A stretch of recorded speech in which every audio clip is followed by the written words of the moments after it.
संतान के रूप में कौन आता है? पूर्व जन्म के कर्मों से ही हमें इस जन्म में माता पिता, भाई बहन, पति पत्नी, प्रेमिका, मित्र शत्रु, सगे संबंधी इत्यादि संसार के जितने भी रिश्ते नाते हैं, सब मिलते हैं। क्योंकि इन सब को हमें या तो कुछ देना होता है या इनसे कुछ लेना होता है। वैसे ही संतान के रूप में हमारा कोई पूर्व जन्म का संबंधी ही आकर जन्म लेता है, जिसे शास्त्रों में 4 प्रकार का बताया गया है। 1. अऋणानुबंध पुत्र। पूर्व जन्म का कोई ऐसा जीव जिससे आपने ऋण लिया हो या उसका किसी भी प्रकार से धन नष्ट किया हो, वह आपके घर में संतान बनकर जन्म लेगा। वह अपना धन बीमारी में या व्यर्थ के कार्यों में तब तक नष्ट करेगा जब तक उसका पूरा हिसाब न हो जाए। 2. शत्रुपुत्र। पूर्व जन्म का कोई दुश्मन आपसे बदला लेने के लिए आपके घर में संतान बनकर आएगा। बड़ा होने पर वह माता पिता से मारपीट, झगड़ा करेगा या उन्हें सारी जिंदगी किसी न किसी प्रकार से सताता ही रहेगा।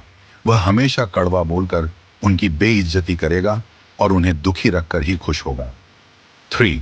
उदासीन पुत्र। इस प्रकार की संतान न तो माता पिता की सेवा करती है, न ही कोई सुख देती है। वह उन्हें उनके हाल पर मरने के लिए छोड़ देती है। विवाह होने पर यह माता पिता से अलग हो जाते हैं और उनकी चिंता नहीं करते।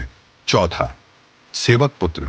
पूर्व जन्म में यदि आपने किसी की खूब सेवा की है, तो वह अपनी की हुई सेवा का ऋण उतारने के लिए आपकी सेवा करने के लिए पुत्र बनकर आता है। जो बोया है वही तो काटोगे। यदि अपने माता पिता की सेवा की है, तो ही आपकी संतान बुढ़ापे में आपकी सेवा करेगी, वरना कोई पानी पिलाने वाला भी पास ना होगा। आप यह न समझें कि यह सब बातें केवल मनुष्य पर ही लागू होती हैं। इन 4 प्रकार में कोई भी जीव आ सकता है। यदि आपने किसी गाय की निस्वार्थ भाव से सेवा की है, तो वह भी पुत्र या पुत्री बनकर आ सकती है। यदि आपने गाय को स्वार्थवश पालकर उसके दूध देना बंद करने के पश्चात उसे घर से निकाल दिया हो, तो वह ऋणानुबंध पुत्र या पुत्री बनकर जन्म लेगी।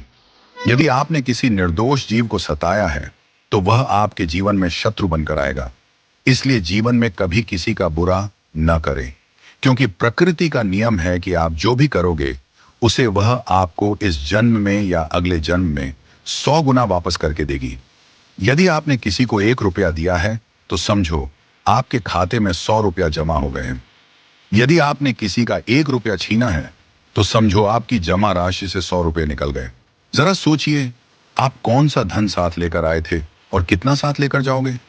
जो चले गए वे कितना सोना चांदी साथ ले गए। मरने पर जो सोना चांदी, धन दौलत बैंक में पड़ा रह गया, समझो वह व्यर्थ ही कमाया। औलाद अगर अच्छी और लायक है, तो उसके लिए कुछ भी छोड़कर जाने की जरूरत नहीं है, वह खुद ही कमा लेगी। और औलाद अगर बिगड़ी या नालायक है, तो उसके लिए जितना भी धन छोड़कर जाओ, वह चंद दिनों में सब बर्बाद करके ही चैन लेगी।